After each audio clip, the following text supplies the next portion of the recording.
बिहार में ऐसे नेता हैं जो इस वक्त मंत्री भी हैं, सांसद भी हैं और विधायक भी हैं, लेकिन उनके खातों में हर महीने हजारों रुपए की पेंशन भी आ रही है। हाँ, बिल्कुल सही सुना आपने। पद पर बैठे नेताओं को वेतन मिल रहा है और उसी के साथ पेंशन भी। बात किसी अफवाह की नहीं, बल्कि सरकारी रिकॉर्ड से निकली आरटीआई की है।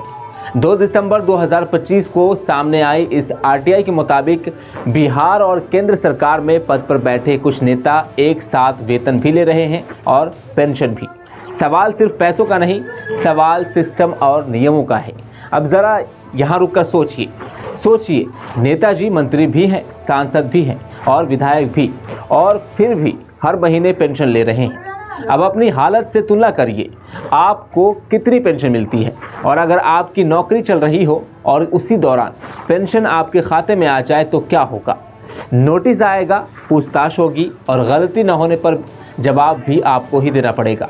आरटीआई में जिन नामों की सबसे ज़्यादा चर्चा हो रही है उनमें केंद्रीय मंत्री सतीश चंद्र दूबे और बिहार के वित्त मंत्री विजेंद्र प्रसाद यादव शामिल हैं। इनके अलावा उपेंद्र कुशवाहा, देवेश ठाकुर, ललन कुमार सराफ, संजय सिंह और नीतीश मिश्रा जैसे नेताओं के नाम भी इस लिस्ट में दर्ज हैं। कुल 8 नाम सामने आए हैं, जिनमें से सिर्फ भोला यादव ऐसे हैं जो चुनाव हार चुके हैं, इसलिए उनकी पेंशन नियमों के दायरे में नहीं मानी जा रही है। आरटीआई के आंकड़े और ज़्यादा चौंकाते हैं।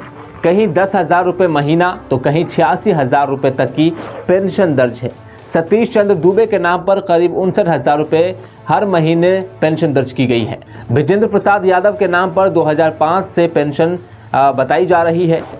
उपेंद्र कुशवाहा जो राज्यसभा सांसद हैं, उनके नाम पर भी सालों से पेंशन जारी है। अब नियम भी समझ लीजिए, क्योंकि असली वजह यहीं से उठता है। नियम साफ कहते हैं कि अगर कोई व्यक्ति किसी सदन का सदस्य है और वेतन ले रहा है तो वह पेंशन नहीं ले सकता। हर साल लाइफ सर्टिफिकेट देना पड़ता है, जिसमें लिखकर देना होता है कि वह किसी भी सरकारी पद पर नहीं है। यानी नियम किताबों में नहीं, कागजों में भी बिल्कुल साफ है। तो फिर सवाल उठता है कि अगर नियम इतने साफ है तो ये पेंशन आई कैसे, और अगर गलती से आई तो सालों तक चली कैसे। क्या सिस्टम ने नहीं देखा, या सब कुछ देखकर भी अनदेखा किया गया।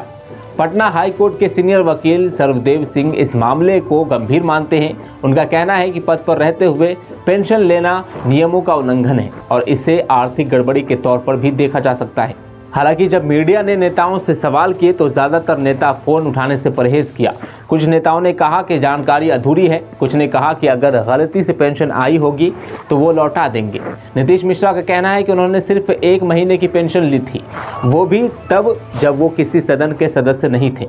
लेकिन सवाल फिर भी वही है, अगर पेंशन नहीं ली तो रिकॉर्ड्स में नाम और रकम क्यों दर्ज है।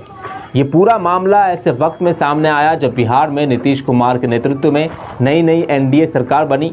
202 सीट के भारी बहुमत के बाद सरकार मजबूत दिख रही है, लेकिन आरटीआई ने विपक्ष को एक बड़ा मुद्दा दे दिया है। अब देखना ये होगा कि ये मामला सिर्फ सोशल मीडिया की बहस बनकर रह जाता है या फिर सच में कोई कार्रवाई होती है। पेंशन रुकेगी, रिकवरी होगी या फिर फाइलों में घूमती रहेगी। आपको ये वीडियो कैसी लगी, कमेंट बॉक्स में कमेंट करके ज़रूर बताएं।